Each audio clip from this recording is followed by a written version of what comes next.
Nous sommes mardi 14 janvier. Mesdames et messieurs, bonsoir et bienvenue dans cette édition.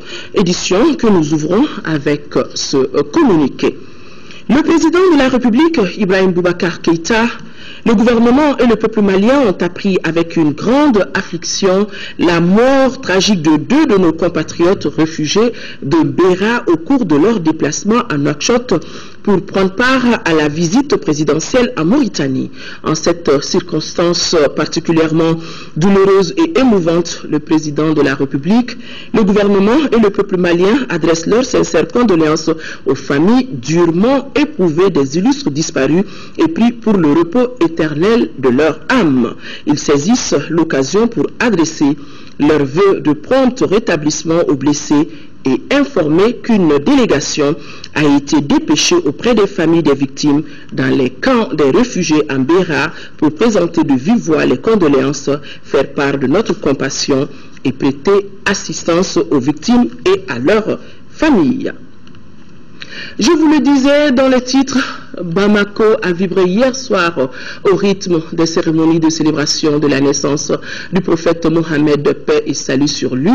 Hier nuit, comme de tradition, le ministre des Affaires religieuses et du culte a sillonné des mosquées et lieux de pêche qu'il préfère appeler les ayoua de la capitale. Une série de visites suivies par notre reporter Moïse Traoré.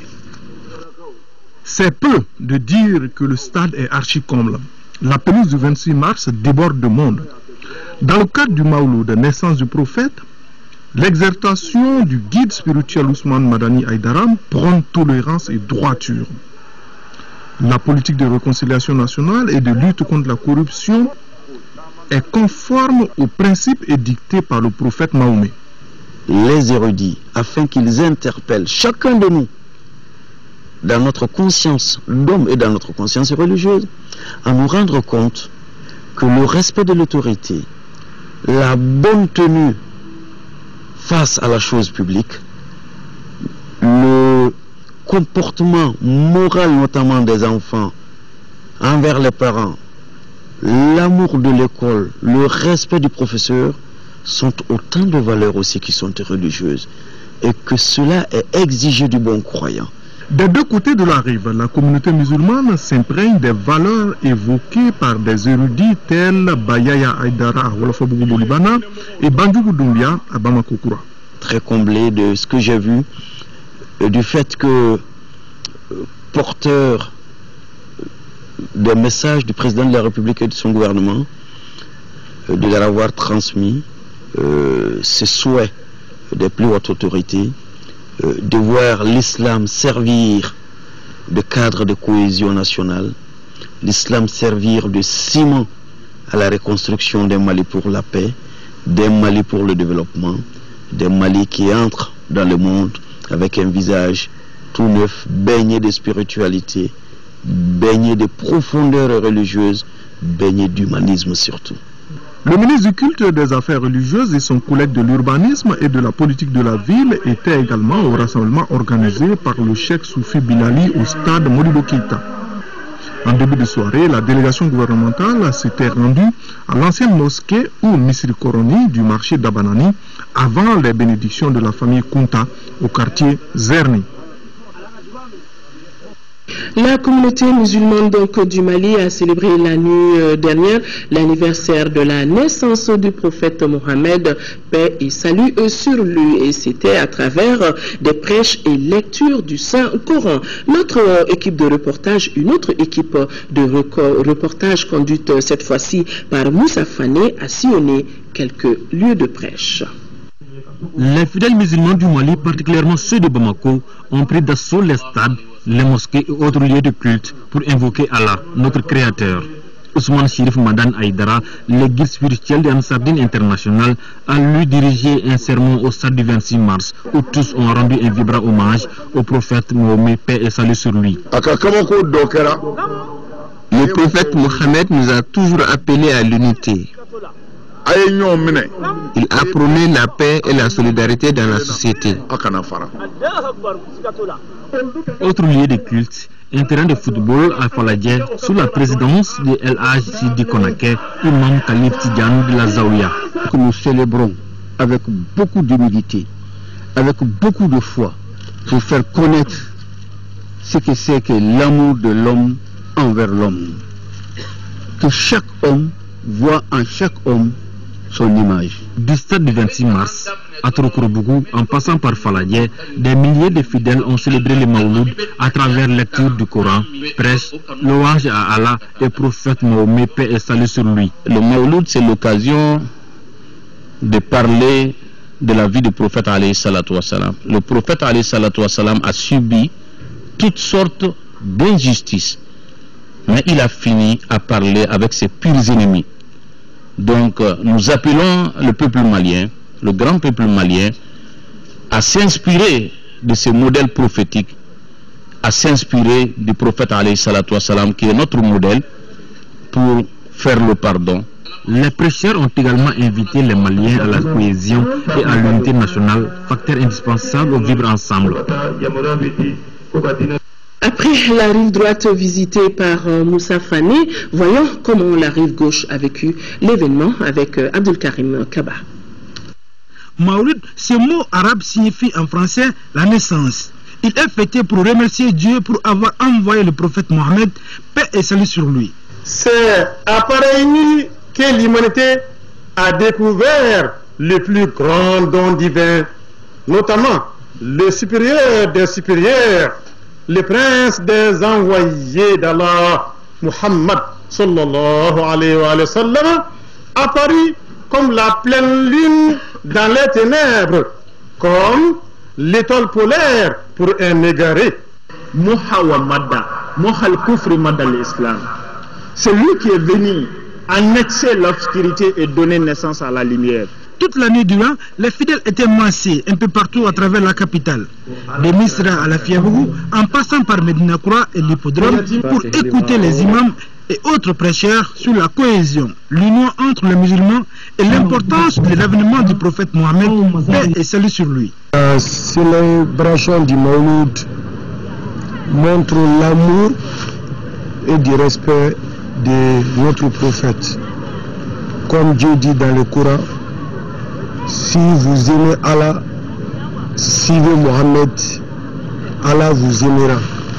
Le Mawlud est par excellence l'occasion d'expliquer aux fidèles qui est le prophète. Sa célébration est une opportunité pour les uns et les autres de raffermir leur foi en Dieu. Notre présence ici, c'est vraiment ça, illustre la proximité des autorités publiques avec tous les courants religieux, avec toutes les confessions, et notre disponibilité à accompagner tous ceux qui professent l'unité, l'entente, la cordialité entre les Maliens.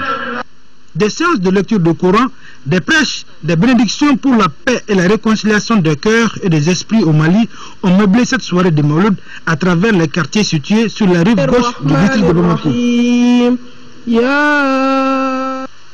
La fête du Mawlud a été célébrée la nuit dernière aussi à Tombouctou, dans la ville des 333 à 100, et cela dans la plus grande joie et la tranquillité. Les fidèles sous la baraka des imams et autres érudits ont prié et fait des bénédictions afin que notre pays renoue entièrement et définitivement avec la paix. Dans la cité des 333 100, Mawlud est aussi l'occasion pour les Tombouctiens de la diaspora de retrouver les siens. Nous dit Yehia Tandina.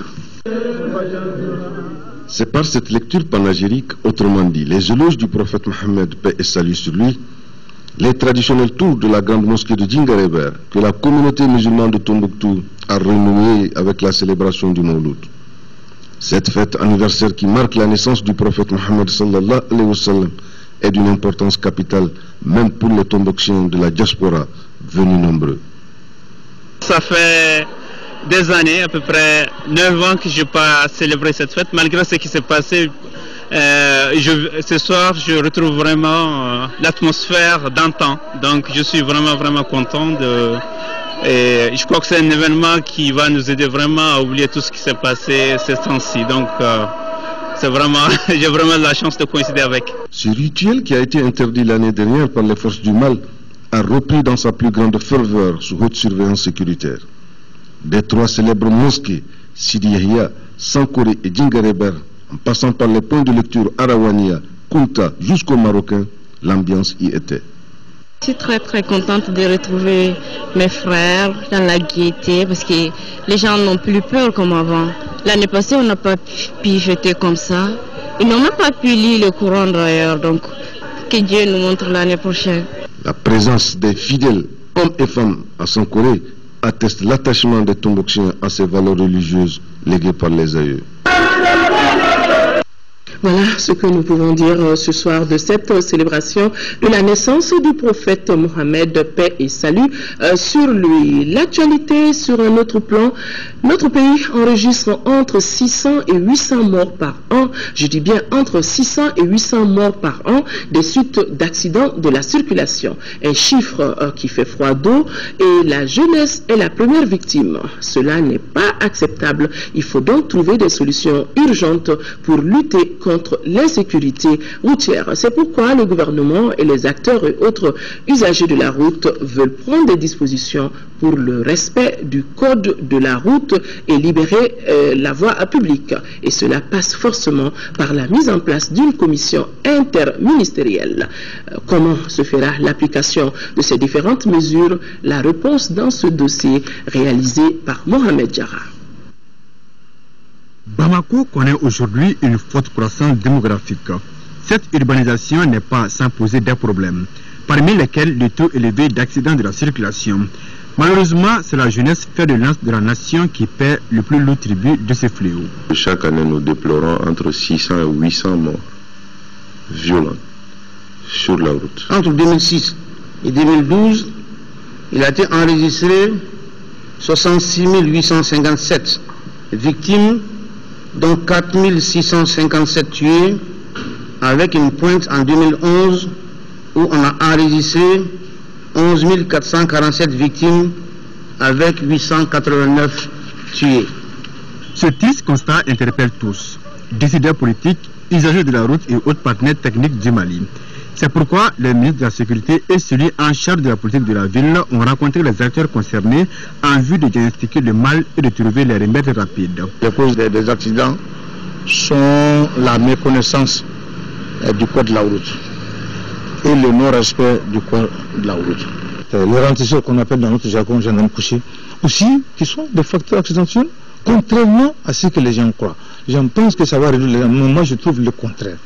Parce que ça fait que les véhicules freinent incessamment à tout bout de champ sur les gendarmes couchés qui sont en nombre élevé sur certains axes. Autre équation à résoudre, c'est la floraison des tricycles à l'origine des embouteillages interminables. Et malheureusement, le code de la route est mieux sur la question. Ce n'est pas du tout réglementé. Donc quand tu vas trouver des embouteillages sur le pont FAD là, mais tu ne trouveras jamais un accident, mais tu peux faire 20 à 30 minutes sur le pont FAD, mais quand tu arrives au bon milieu, tu ne trouveras qu'il y a des tricyclistes qui causent ces embouteillages-là. Pour certains, la lutte contre l'insécurité routière passe aussi par la libération des voies publiques occupées au vu et au su de tout le monde, ce qui constitue une entrave à la fluidité de la circulation. Il y a plus de contrôle à la sortie et à la rentrée de Bamako. C'est devenu un marché. Quand les véhicules veulent se garer pour aller se faire contrôler, c'est une affluence des gens, des commerçants qui courent vers les véhicules. Cela aussi pose des problèmes, ce sont des risques. La chaussée est équipée irrégulièrement par les marchands. Cela pose des problèmes. Quand vous prenez l'exemple sur la route de Dabanani, les commerçants ambulants ont pris la route. Le trottoir est fait pour les piétons. Maintenant, les piétons, ils n'ont même pas de place pour marcher. Surtout les véhicules, ils viennent étaler leurs marchandises sur les goudrons. Donc les véhicules de transport sont obligés de s'arrêter au beau milieu de la route. Il y a un service qui est chargé, il y a une structure qui est chargée du contrôle routier, qui doit jouer son rôle. Et c'est ça l'application. C'est pourquoi on dit qu'il faut appliquer les textes dans son intégralité. L'occupation anarchique de la voie publique appelle simplement la libération de la voie publique. C'est simple comme bonjour. La voie publique est réglementée. Son usage est réglementé. Ses règles d'occupation sont précisées. Vous avez une responsabilité des collectivités locales et vous avez une responsabilité de l'État.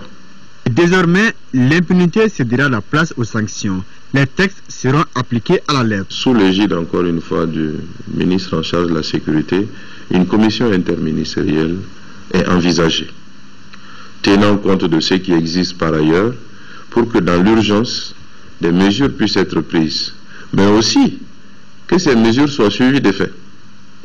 Il ne s'agit pas d'annoncer des actions de manière spectaculaire pour voir à demain et après-demain qu'on les a oubliées. Le sérieux nous recommande de prendre les mesures, de les mettre en œuvre et de suivre leur exécution pour que toute application partielle ou toute inapplication soit corrigée immédiatement et que s'il y a lieu, des sanctions soient prises contre ceux. En tout cas, les premières retombées concrètes des nouvelles mesures devraient suivre dans les jours à venir. 14 janvier 2013, 14 janvier 2014, un an après l'attaque de la localité de Djabali par les djihadistes, les populations, je vous le disais d'ailleurs dans les titres, les populations se souviennent, Djabali se reconstruit avec l'appui du gouvernement. L'état des lieux avec notre équipe de reportage basée en 4e région, Kandesila et Karamoro Traoré.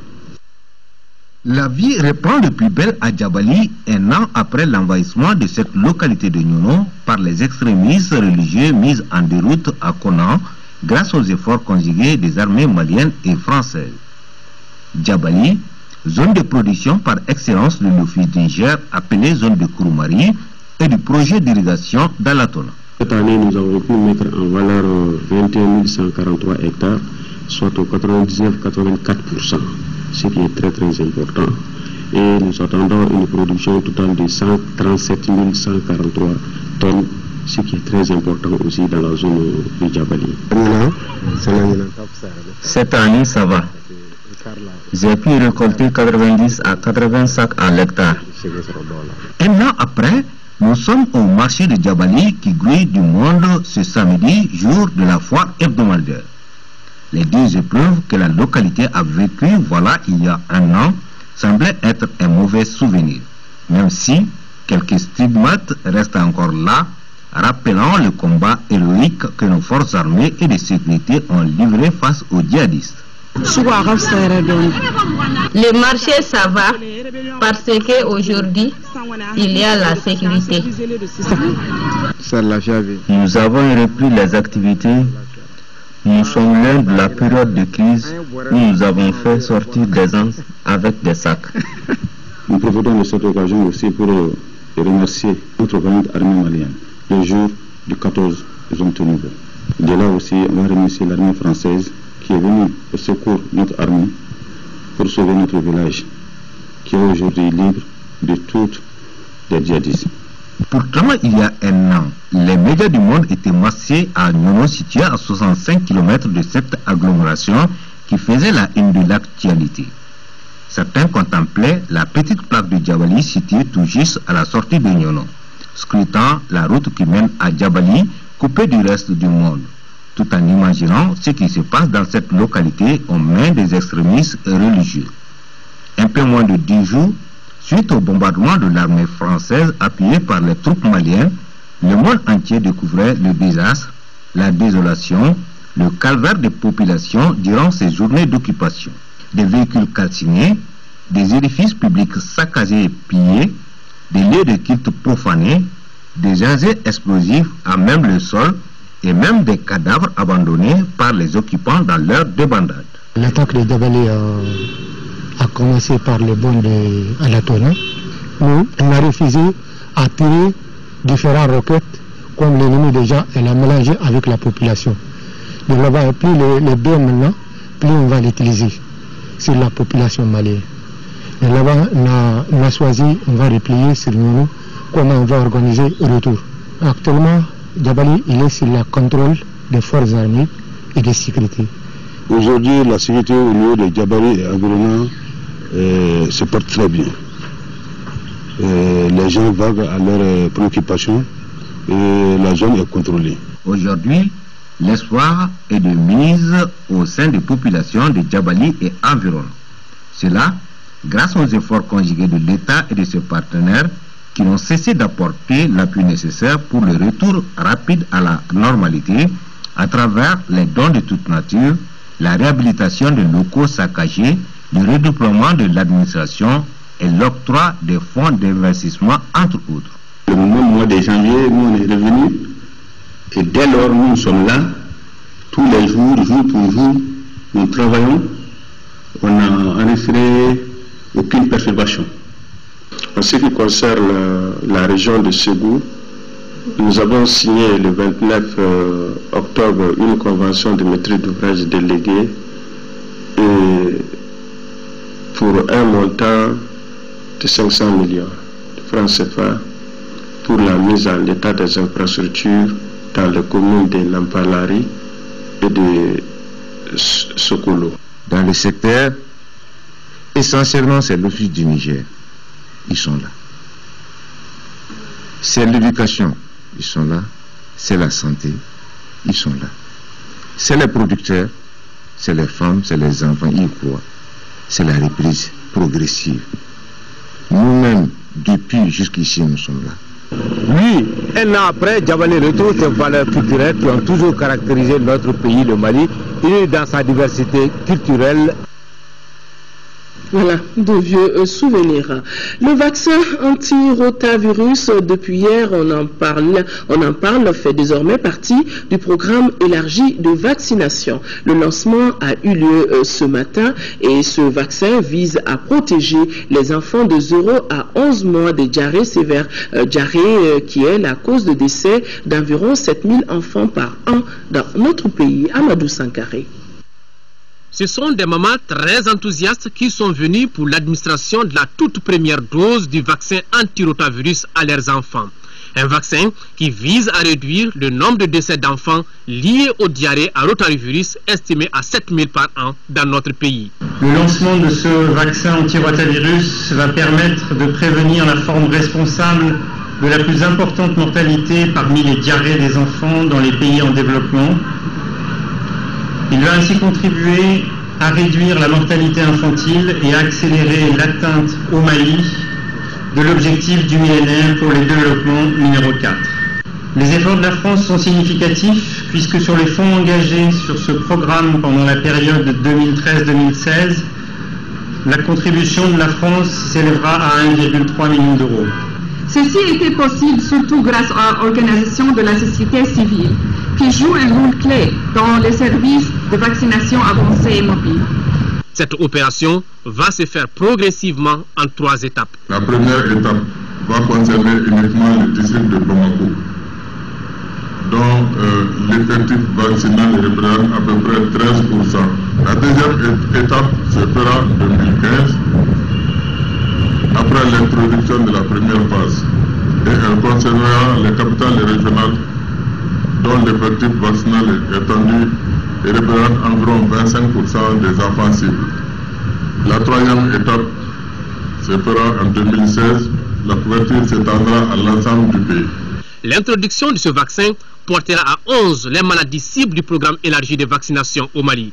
Et pour que ce vaccin anti-rotavirus voie le jour, les chercheurs maliens ont travaillé sans relâche. Je suis plus que comblé. Mais avant de passer à tout commentaire, je voudrais remercier Dieu et remercier l'ensemble de mes collaborateurs. Ceux qui ont vraiment travaillé, c'est ceux qui sont mes collaborateurs qui sont autour de moi. Les acteurs de la santé n'entendent pas s'arrêter en si bon chemin puisqu'ils envisagent l'introduction dans le PEV au cours de cette année du vaccin contre le cancer du col chez la femme. Démarrage des journées de rencontre de la coopération hospitalière ici à Bamako.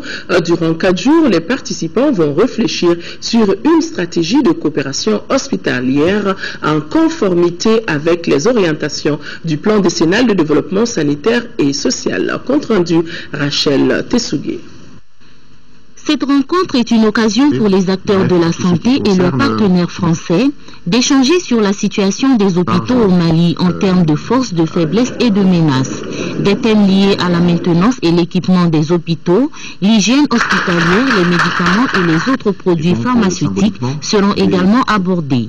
Nous fondons l'espoir que ces échanges permettront d'établir le point de la situation et d'identifier des opportunités ainsi que les idées de mise en œuvre dans une perspective de mutualisation et de partage d'expertise et d'expérience. Dans le cadre de la coopération décentralisée entre les localités de France et celles du Mali, des hôpitaux français et maliens ont établi des partenariats féconds. L'impact le plus apparent de cette coopération est certainement celui de la formation en cours d'emploi des ressources humaines, grâce à laquelle de nombreux médecins, chirurgiens, techniciens et personnels paramédicaux ont été formés dans leur spécialité. Ces formations sont dispensées grâce à des approches complémentaires, associant notamment des missions d'experts français au sein des hôpitaux maliens et des stages de professionnels maliens dans les établissements de soins français. Des recommandations seront faites en vue d'une meilleure planification coordonnée des partenariats hospitaliers. Restons toujours dans le domaine de la santé. L'hôpital Fousséni Ndao de Caille connaît depuis 6 mois de grands changements. La direction travaille à une amélioration de l'environnement. Faisons le point avec Jafar Aïdara depuis Caille. L'hôpital Fousséni Ndao reçoit par jour des centaines de patients qui viennent soit pour des soins, soit pour des consultations. Mais en cette période de grande fraîcheur, la plupart des patients souffrent des maladies respiratoires ou du paludisme. L'hôpital de Caille étant un hôpital de deuxième référence, nous accueillons surtout les cas compliqués, les cas qui viennent souvent après une prise en charge débutée ailleurs. Donc en général, c'est des cas qui nécessitent une hospitalisation que nous gérons à l'hôpital ici. Aujourd'hui, l'hôpital Fousséni Ndao connaît un grand changement grâce aux mesures prises par la direction générale. Il est interdit aux engins à 2 roues d'entrer dans l'enceinte de l'établissement. Seuls les véhicules transportant les malades y ont accès. Les visites sont limitées pendant les heures de travail. La réhabilitation des bâtiments et l'acquisition de nouveaux équipements sont en cours. On sent également un changement dans le comportement du personnel. Au niveau des salles d'hospitalisation, au niveau des toilettes, au niveau de la cour, donc nous avons, avec l'engagement de tous les personnels, l'ensemble des organes de gestion ont été impliqués, beaucoup de réunions ont été tenues jusqu'à ce que vraiment on ait vu que l'ensemble, en tout cas l'essentiel, adhérait à ces changements. Autre changement, l'installation d'un nouveau logiciel pour faciliter la gestion des dossiers médicaux et améliorer la gestion des ressources. Nous avons prévu d'installer un logiciel qu'on appelle PRED sur les ressources propres. Le logiciel PRED sur les ressources de l'État existait déjà. Et à notre avis, ces 2 logiciels nous permettront vraiment de faire ressortir les recettes par service, les dépenses par service, et que de façon périodique, chaque 3 mois, nous puissions échanger avec le personnel. Et avec ce logiciel, une fois que le patient arrive, son dossier médical est immédiatement ouvert au niveau du bureau des entrées et un numéro est affecté automatiquement. Ça permet aux praticiens qui doivent recevoir les malades depuis le bureau des entrées de savoir qu'il y a tel malade qui vient vers moi. Il faut rappeler que l'hôpital de Caille a été créé en 1883 par les militaires français lors de leur pénétration en Afrique de l'Ouest. Il avait pour vocation essentielle de prodiguer les premiers soins aux blessés de guerre avant leur évacuation sur le Sénégal ou la France. En 1959, il devient hôpital secondaire, puis hôpital régional en 1969. Nous retrouvons le ministre de l'Urbanisme et de la Politique de la Ville, Moussa Mara, était face à la population de Koulouniko. Koulouniko, sûrement un quartier de Bamako. Il s'agissait par cette rencontre de comprendre les difficultés rencontrées par les populations afin de les solutionner et très rapidement. Abdul Karim Kaba. Échanger avec les populations des quartiers défavorisés, expliquer la politique du gouvernement pour la réduction de leur souffrance, voilà l'objectif de cette rencontre avec les habitants de Koulouniko en commune 3 du district de Bamako. Nous, dans le cadre de la politique nationale de la ville, il y a un axe relatif à la citoyenneté locale, à l'amélioration de la gouvernance locale, au rapport entre les élus et la base. Donc c'est un peu dans ce cadre-là que nous avons souhaité innover dans l'approche qui consiste à venir organiser des assemblées dans le quartier qui sont ouvertes à tout le monde, où il n'y a pas d'exclusivité, où tout le monde a le droit de dire ce qu'il pense par rapport aux soucis quotidiens du quartier. Pour ce qui concerne les difficultés rencontrées, la population de Koulouniko n'est pas allée avec les dos de la cuillère devant le ministre Mara. Koulouniko veut que la route Koulouniko-Samé soit bitumée. Un grand problème au niveau de l'école. Manque de salles de classe, manque d'eau potable dans les quartiers, insuffisance des poteaux électriques qui fait qu'une bonne partie de notre quartier n'est pas desservie d'électricité. Absence des centres de santé dans le quartier de Koulinenko. Et au ministre de l'Urbanisme et de la Politique de la Ville de dire qu'avec l'implication de tout le monde, ces problèmes seront vite résolus. On décide avec les populations, on travaille avec les populations et chacun contribue à la mesure de ses possibilités pour créer les conditions d'un meilleur vivre dans les quartiers de Bamako, notamment les quartiers défavorisés. Moussa Mara entend ainsi procéder pour mieux comprendre les préoccupations des populations afin de dégager avec celles-ci les voies et moyens susceptibles d'alléger leurs souffrances. Plus de 130 millions de francs CFA, c'est le coût global du matériel acquis par le Palais de la Culture de Bamako. Il s'agit d'un appui du gouvernement sur le budget spécial d'investissement pour renforcer ce service. Le ministre de la Culture, Bruno Maïga, a procédé à la remise de ce don en présence de notre reporter Ba Traoré. Ces lots se composent essentiellement des matériels de lumière, de son et d'un groupe électrogène de 500 kVA. Un arsenal qui vient renforcer les capacités de la structure. Mes sentiments sont d'abord des remerciements à l'endroit de mon département de tutelle pour avoir consenti de mettre autant de moyens au Palais de la Culture pour permettre de combler un vide qui existe, des insuffisances dans la salle. Nous louons la salle et souvent on a des frissons. Le premier frisson, c'est que nous n'avons pas toujours les moyens adéquats pour que celui qui assure la location puisse être à l'aise, le matériel essentiel qui manquait. Et l'autre angoisse qu'on avait, c'était des possibilités de coupure d'électricité, le délestage. Cet appui du gouvernement, selon le ministre de la Culture, vise à permettre aux agents de pouvoir mieux répondre aux aspirations du secteur. Ceci ne peut être pour nous qu'un objet de satisfaction, de réelle réjouissance de la part de l'ensemble des artistes qui se voient désormais dotés de moyens pour leur production créatrice. Je voudrais saisir l'occasion pour remercier les plus hautes autorités du pays qui ont consenti cet effort malgré la faiblesse des ressources en cette période de crise et exhorter les artistes qui en sont les bénéficiaires à en faire le meilleur usage et surtout à en faire de véritables leviers pour la promotion de la culture. Cette cérémonie de remise de matériel a été mise à profit par les employés du Palais de la Culture pour présenter au chef du département leur vœu de nouvel an. Et le ministre Bruno Maïga de les exhorter à plus d'efforts pour revaloriser le service.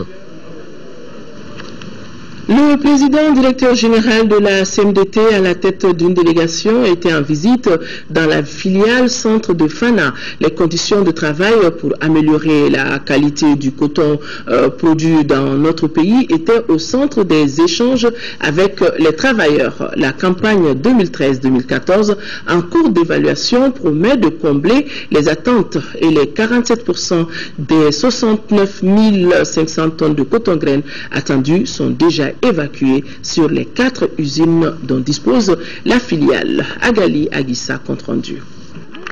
À l'instar des 521 villages couverts par la filière centre de Fana, la localité de Ndoumi, visitée par la délégation de la CMDT, a connu une campagne agricole marquée par l'irrégularité des pluies.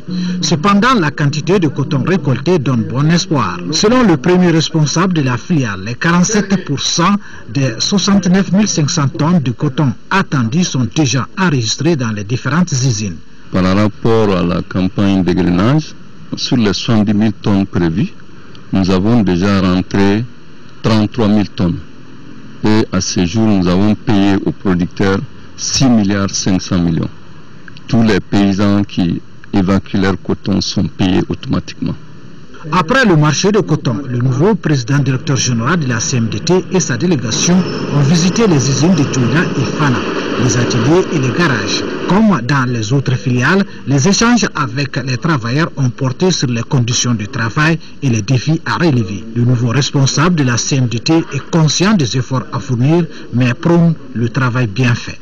Il faut que chacun à son niveau mette le maximum d'efforts sur le travail bien fait, et le devoir de fidélité, d'intégrité vis-à-vis de la société. Auparavant, la société de semences du Mali, notamment l'usine de conditionnement des semences de coton à Sikasso et les centres de recherche et de formation pour l'industrie textile Serfitex, avaient reçu la délégation. Le centre de centralisation des produits maraîchers de Koulouba-Ouéré, c'est dans le cercle de Nyono, sera opérationnel au mois de mars prochain. C'est le constat fait par une délégation composée des responsables du programme de compétitivité et diversification agricole et leurs partenaires techniques et financiers, donc, dont la Banque mondiale. Reportage de Fousseni Samaké. Un programme de compétitivité et diversification agricole PCDA et leurs partenaires voulaient non seulement visiter les installations du centre de centralisation, mais aussi et surtout informer et sensibiliser les acteurs de la filière échalote-oignon sur les multiples services dont le pôle est capable de rendre dans la promotion de la filière échalote. Le challenge maintenant majeur, c'est celui de la gestion de l'infrastructure. L'infrastructure est commerciale, ça veut dire qu'elle doit aider les gens à mieux vendre. Les responsables de Nyono ont invité les producteurs maraîchers à saisir cette opportunité pour lever les contraintes critiques du développement des chaînes de valeur de certaines filières commerciales agricoles au Mali. Cette réalisation du PCDA nous réconforte. Elle nous permettra de mieux conserver et mieux vendre notre oignon en toute saison. Je lance un appel à tous les acteurs de la filière pour s'approprier ces magasins de stockage. Maintenant, avec cet ouvrage, nous espérons que le prix de l'échalote sur le marché va être stable, va être régulé et pour le grand bonheur des populations consommateurs que nous sommes. Ce centre qui a une capacité de stockage de 300 tonnes sera opérationnel au mois de mars selon les acteurs. L'Association pour l'épanouissement social et économique des femmes du Ganadougou a organisé une grande manifestation artistique et culturelle. L'événement, placé sous le signe de la paix et de la réconciliation nationale, s'inscrit dans le cadre de la Journée internationale de la femme rurale. Daouda Diakité. En organisant ce rendez-vous dédié à la femme rurale, l'Association pour l'épanouissement social et économique de la femme du Ganadougou a choisi l'aspect culturel pour apporter sa contribution à la consolidation de la paix et de la réconciliation nationale. Nous organisons cet événement pour la paix au Mali et surtout pour l'entente entre les femmes du nord au sud. L'événement rentre dans le cadre de l'édition 2013 pour les femmes rurales. Une façon originale pour les initiatrices de magnifier la femme rurale et de livrer des messages de paix et de la réconciliation nationale pour que le vivre ensemble soit une réalité entre tous les fils d'un Mali uni. L'importance du rôle des femmes dans le développement n'est plus à démontrer. La participation active et constructive de tous à la gestion de la chose publique recommande que tous les acteurs, hommes et femmes, soient encouragés à exprimer leurs préoccupations et souhaitent à apporter leur contribution à la résolution des problèmes prioritaires. Les sketchs sur le processus de production et de transformation des produits locaux, les mariages traditionnels dans le Ganadougou et les prestations des groupes folkloriques sont venus agrémenter cette journée de la femme rurale délocalisée dans le Ganadougou. La salle de conférence du Conseil de cercle de Douranza a servi de cadre à la rencontre de dialogue politique organisée par Jubilé 2000, coalition des alternatives africaines d'aide et de développement. Le projet d'appui au renforcement de la cohésion sociale porté par les leaders communautaires des zones affectées par la crise. Mahamar Ibrahim Touré. Dans le cercle de Douranza, le projet d'appui au renforcement de la cohésion sociale porté par les leaders communautaires des zones affectées par la crise est une initiative de Jubilé 2000, coalition des alternatives africaines d'aide et développement. Ce projet est mis en œuvre à travers des rencontres de dialogue intercommunautaire. Financé par le PAOS 2, il contribue à la recherche de paix durable dans certaines contrées minées par le conflit intercommunautaire. C'est seulement en échangeant et en nous pardonnant que nous pouvons perpétuer le dialogue, assurer la réconciliation que nous souhaitons tant dans notre pays. Au cours de la rencontre, les acteurs du cercle de Douranza seront informés des résultats de l'analyse des groupes de veille sur les conflits intercommunautaires. Ils dégageront les actions et stratégies visant l'atténuation des conflits. L'objectif de ce dialogue est de restituer aux autorités locales et nationales les résultats de l'étude réalisée avec les communautés sur les conflits. J'invite tous les acteurs à s'investir efficacement afin d'engranger les résultats escomptés et d'assurer la pérennité des acquis des mois à venir. Les responsables du groupe de veille s'engagent à s'investir plus pour atténuer la tension sociale. Jubilé 2000 CAD Mali regroupe 103 membres. Un mot de politique, l'Alliance des nationalistes convaincus pour le développement du Mali, ANCD, fait le point de ses activités menées durant l'année 2013. La cérémonie de présentation de ce bilan s'est déroulée, vous pouvez l'imaginer, en présence de plusieurs militants du parti Adama Koulibaly. Les femmes et les jeunes du comité 2 du quartier Bankoni sont sortis pour accompagner les responsables du parti Alliance nationale des convaincus pour le développement, ANCD Mali. Le parti avait appelé ses militants pour leur présenter le bilan d'activités menées durant l'année 2013. Le point de satisfaction du parti, c'est que le parti consciencieusement passe à son examen de conscience. Vous savez, quand on délivre un récépissé, c'est pas pour aller dormir, c'est pas pour aller faire des fêtes, mais c'est pour contribuer en sa manière au processus de développement politique au sein d'une nation. Et aujourd'hui, le parti ANCD est fier d'avoir accompli des missions qui sont de ses devoirs.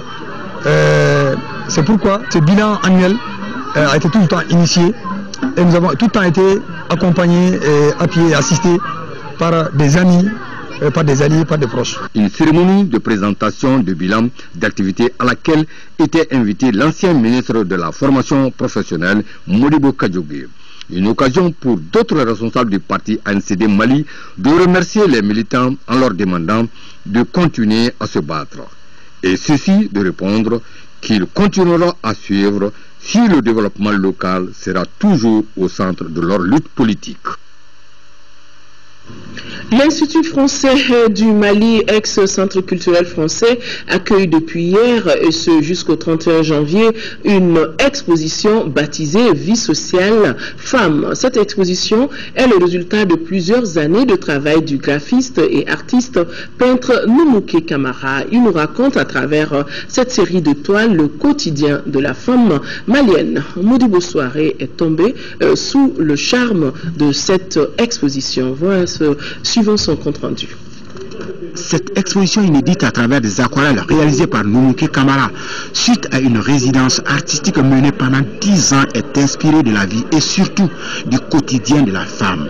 À travers ses œuvres, notre artiste du jour nous rappelle à quel point le rôle de la femme est primordial dans les sociétés africaines. Une femme pour rendre hommage d'abord à ma mère. Je pense qu'elle a beaucoup souffert. Et vu tout ce qui s'est passé dans les pays dans les 3 dernières années, et vie quotidienne, vie de la capitale. Natif de Bamako, courant en plein cœur de Bamako, très jeune Noumouké reproduit des affiches et autres posters de cinéma qu'il trouve ici et là dans son quartier. Bref, c'est le début de sa passion pour les arts plastiques à travers une nouvelle technique qu'il appelle le néographisme.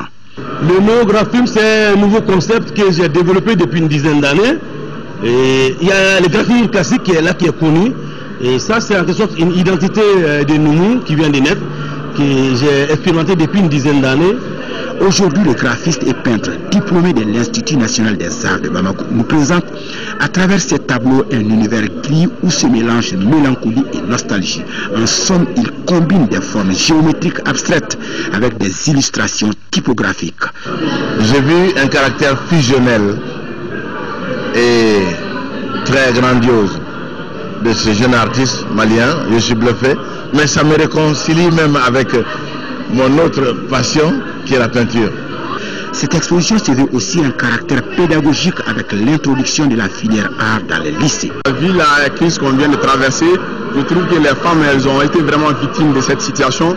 Donc c'est tout à fait normal que l'artiste s'exprime aujourd'hui sur la vie des femmes. Vie sociale femme est une expo qui mérite donc d'être visitée car la femme est magnifiée à travers sa bravoure, son rôle dans le foyer ou encore son émancipation. Sport football, la 4e journée s'est achevée cet après-midi avec le nul 0 but partout entre le Gabon et le Burundi. Vous aurez compris qu'on parle du championnat d'Afrique des Nations. Au groupe D, le résumé des deux rencontres. L'autre rencontre qui a suivi, la RDC a battu la Mauritanie par 1-0. Qu'on résumé donc de ces deux matchs avec Diarra Konaté. La Mauritanie, qui ne s'était jamais qualifiée à une compétition des nations de la CAF, perd son premier match face à la RD Congo dans ces championnats d'Afrique. Les Mauritaniens vont se battre jusqu'au bout.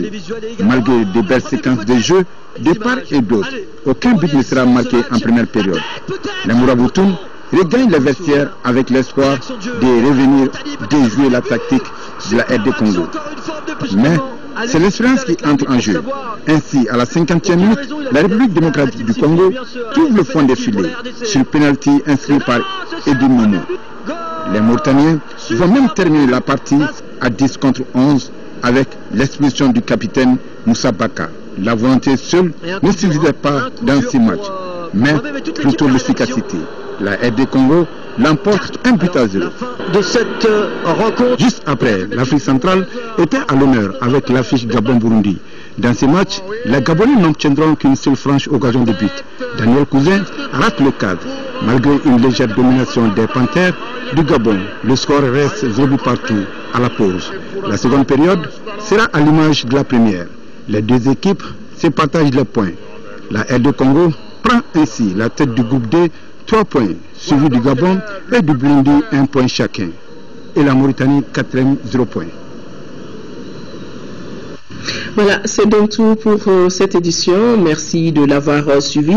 En tout cas, je rappelle que le Mali sera de la compétition demain. Le Mali jouera contre l'Afrique du Sud, pays organisateur. Un match d'un grand challenge. En tout cas, impossible n'est pas malien. Voilà, c'est donc tout encore une fois pour cette édition. Demain.